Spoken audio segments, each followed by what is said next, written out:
امید ہے کہ آپ کو جنگ بدر کا یہ پورا واقعہ حضور پرنور نبی کریم صلی اللہ تعالی علیہ وسلم اپنے 313 صحابہ اکرام رضی اللہ تعالی عنہم کے ساتھ سن 2 ہجری میں مدینہ شریف سے بدر کی جگہ پر پہنچے، جہاں مکہ کے کافروں کے ساتھ مسلمانوں کی ایک مشہور جنگ بدر ہوئی۔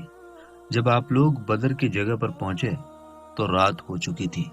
اس وقت عرب کے کافروں کے فکس کیے گئے ٹائم کے مطابق یہ طے ہوا کہ صبح جنگ ہوگی، لہٰذا رات بھر آرام کیا جائے۔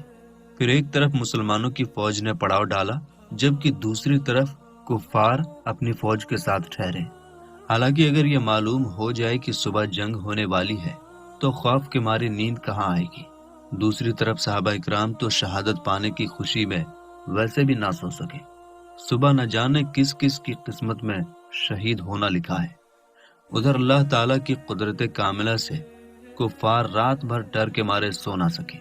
صبح ہوئی، حضور نبی کریم صلی اللہ تعالی علیہ وسلم نے نماز فجر کی امامت فرمائی اور سارے صحابہ کرام رضی اللہ تعالی عنہم نے جماعت سے نماز ادا کی۔ نماز کے بعد نبی کریم صلی اللہ تعالی علیہ وسلم نے سب سے کہا، اگر ایسا ہو جائے کہ اللہ رب العزت کی جانب سے 1000 فرشتے تمہیں جنگ میں ساتھ دیں تو کیسا رہے گا؟ یہ سن کر صحابہ کرام خوشی کے مارے جھوم اٹھے۔ رسول اللہ صلی اللہ تعالی علیہ وسلم نے پھر سے فرمایا، اگر 3000 فرشتے آ جائیں تو کیسا رہے گا؟ ایک بار پھر صحابہ خوشی سے جھوم اٹھے۔ پھر آخر میں رسول پاک صلی اللہ تعالی علیہ وسلم نے فرمایا کہ اگر 5000 فرشتے آ جائیں تو کیسا رہے گا؟ اتنا سننا تھا کہ صحابہ کرام بہت خوش ہوئے اور کہنے لگے کہ اگر ایسا ہو گیا تو ہم کفار سے یہ جنگ بڑی آسانی سے جیت جائیں گے۔ قربان جائیے سرکار دو عالم حضرت محمد مصطفیٰ صلی اللہ تعالی علیہ وسلم پر کہ اس وقت اللہ رب العزت نے فرشتے بھیجنے کا ارادہ نہیں فرمایا تھا، لیکن جب حضور نبی کریم صلی اللہ تعالی علیہ وسلم نے فرما دیا تو اللہ تعالیٰ نے اپنے حبیب کے لیے فرشتوں کی فوج بھیج دی۔ میرے دوستوں، فرشتوں کی تعداد کو لے کر ہم نے آپ کو بتا دیا۔ اگر آپ کو اس میں کوئی غلطی نظر آتی ہے تو کمنٹ باکس میں ضرور لکھیں۔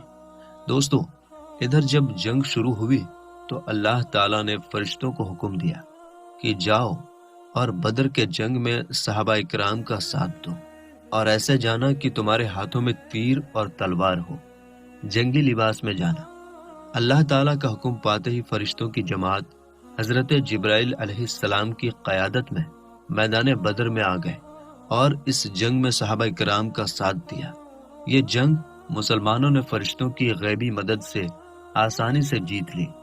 اس جنگ میں کافروں کے 70 لوگ مارے گئے، جس سے ان کی فوج کی کمر ٹوٹ گئی اور 70 کافروں کو قیدی بنا لیا گیا۔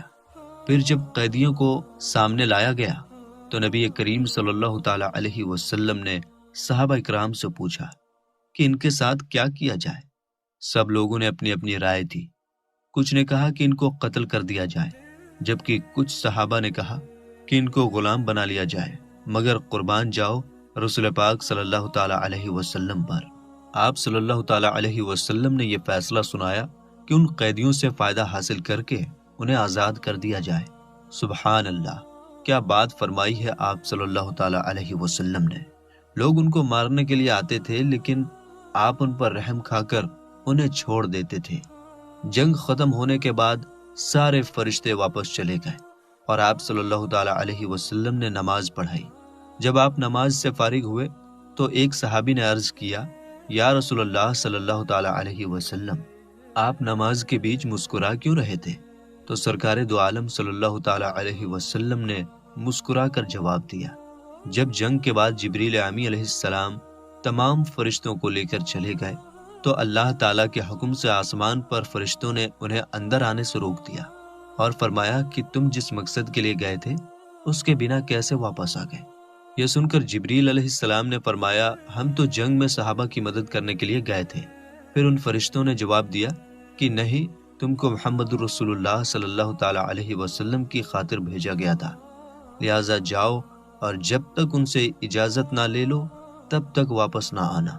اسی وجہ سے جبریل علیہ السلام میرے پاس آئے تھے اور اس وقت ہم نماز ادا کر رہے تھے۔ میں نماز میں بول نہیں سکتا تھا، اس لیے مسکرا کر میں نے انہیں اجازت دی کہ ہاں اب تم سب جا سکتے ہو۔ سبحان اللہ! جنگ بدر میں کل 14 صحابہ شہید ہوئے، جن میں سے 6 مجاہر اور 8 انصار تھے۔ مجاہرین کے نام یہ ہیں: حضرت عبیدہ بن البارث، حضرت عمیر بن ابی وقاص، حضرت عمیر بن عبد عمرو، حضرت عاقل بن ابی بکیر، حضرت مہجع، حضرت صفوان بن بیضہ۔ اور انصار صحابہ کے نام یہ ہیں: حضرت سعد بن خثیمہ، حضرت مبشر بن عبد المنذر، حضرت حریثہ بن سراقہ، حضرت معون بن عفرہ، حضرت عمیر بن حمام، حضرت رافع بن معلہ، حضرت عوف بن عفرہ، حضرت یزید بن حارث رضی اللہ تعالی علیہم اجمعین۔ ان شہدائے بدر میں سے 13 حضرات تو میدان بدر میں ہی دفن ہوئے، مگر حضرت عبیدہ بن حارث رضی اللہ تعالی عنہ نے چونکہ بدر سے واپسی پر منزل صفرا میں وفات پائی، اس لیے ان کی قبر مبارک منزل صفرا میں ہے۔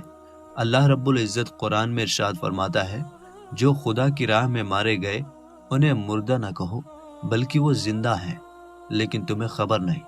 پارہ 2 سورہ بقرہ آیت نمبر 154۔ اور جو اللہ کی راہ میں مارے گئے ہرگز انہیں مردہ نہ خیال کرنا، بلکہ وہ اپنے رب کے پاس زندہ ہیں، روزی پاتے ہیں۔ پارہ 4 سورہ آل عمران آیت 169۔ حضور پاک صلی اللہ تعالی علیہ وسلم ارشاد فرماتے ہیں کہ شہید کو قتل کی بس اتنی ہی تکلیف ہوتی ہے جتنی چینٹی کے کاٹنے سے ہوتی ہے، ورنہ موت کی تکلیف کے بارے میں روایت ہے کہ کسی کو اگر 1000 تلوار کے زخم دیے جائیں تو اس کی تکلیف موت کی تکلیف سے کہیں زیادہ ہلکی ہوگی، اور اللہ کے ہاں اسے 6 انعامات دیے جاتے ہیں۔ نمبر 1، اس کے خون کا پہلا قطرہ زمین پر گرنے سے پہلے اسے بخش دیا جاتا ہے اور اس کی روح کو فوراً جنت میں ٹھکانہ ملتا ہے۔ نمبر 2، قبر کے عذاب سے محفوظ ہو جاتا ہے۔ نمبر 3، اسے جہنم سے رہائی مل جاتی ہے۔ نمبر 4، اس کے سر پر عزت کا تاج رکھا جاتا ہے۔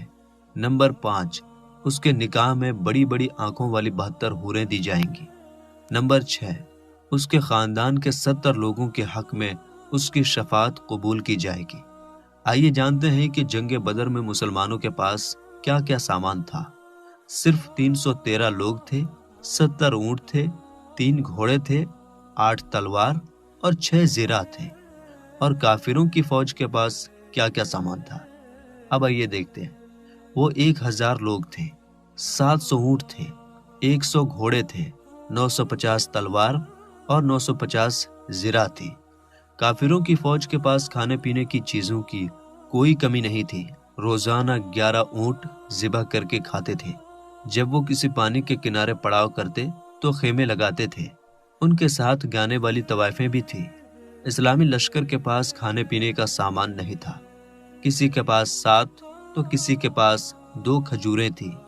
مسلمانوں کے پاس ایک بھی خیمہ نہیں تھا۔ صحابہ کرام نے کھجور کے پتوں کو اور ٹہنیوں سے ایک جھوپڑی تیار کر کے حضور اقدس نبی کریم صلی اللہ تعالی علیہ وسلم کو اس میں ٹھہرایا تھا۔ آج اس جگہ پر مسجد بنی ہوئی ہے۔ کفار کی فوج سے 70 آدمی قید کیے گئے اور 70 آدمی قتل ہوئے، جن میں ابو جہل بھی شامل تھا۔ اسلامی لشکر میں 14 صحابہ شہید ہوئے اور مسلمانوں کو جیت حاصل ہوئی۔ دوستو، ہم نے آپ کو جنگ بدر کا واقعہ آسان طریقے سے بتا دیا، لیکن جنگ بدر کا واقعہ صرف سننے یا خوش ہونے کے لیے نہیں ہے، بلکہ ہمیں اس سے سیکھنا چاہیے۔ دوستو، آپ غور کیجئے، آج ہمارے پاس سب کچھ ہے، اللہ کے فضل سے کسی چیز کی بھی کمی نہیں ہے، پھر بھی مسلمانوں کو ہر جگہ ستایا جا رہا ہے، مارا کاٹا جا رہا ہے، مسلمانوں کے گھروں کو جلایا جا رہا ہے۔ دوستو، کیا آپ نے سوچا ہے آخر ایسا کیوں ہو رہا ہے؟ آج کا مسلمان اپنے دین سے بھٹک رہا ہے۔ آج لوگوں نے نبی کریم صلی اللہ تعالی علیہ وسلم کے حدیث مبارک اور قرآن پاک پر عمل کرنا چھوڑ دیا ہے۔ ایک وہ لوگ تھے جو جان دے کر بھی ایمان سے ہٹتے نہیں تھے، اور ایک ہم لوگ ہیں جو 2 روپے میں اپنا ایمان تک بیچ دیتے ہیں۔ میرے دوستو، ہمیں چاہیے کہ ہم لوگ پانچوں وقت کی نماز کی پابندی کریں، کیونکہ نماز ایک ایسی چیز ہے جو آدھے سے زیادہ گناہوں سے روک دیتی ہے۔ دوسری بات یہ ہے کہ ہم اپنے گھروں میں اسلامی تہذیب اور شریعت کو لاگو کریں۔ گھروں میں ٹی وی، سیریل یا فلمیں دیکھ کر برکت ختم نہ کریں، ایک دوسرے کے ساتھ محبت سے پیش آئیں۔ اپنے آل و اولاد کو موبائل فون جیسی چیزوں سے دور رکھیں اور انہیں اچھی تعلیم دیں۔ ابھی حالات ایسے ہیں کہ ہمارے ہندوستان میں ایک خاص مذہب کے لوگ مسلمانوں کو کمزور کرنے کے لیے ہماری بیٹیوں، ہماری بہنوں کو سوشل میڈیا کے ذریعے پھنسانا چاہتے ہیں، تاکہ وہ مسلمانوں کو مجبور کر سکیں اور ان کے گھروں میں نفرت پھیلا سکیں۔ کہ آپ کو آج کی ہماری ویڈیو پسند آئی ہوگی۔ اگر یہ ویڈیو آپ کو پسند آئی ہو تو ہر بار کی طرح اس ویڈیو کو زیادہ سے زیادہ شیئر کیجیے گا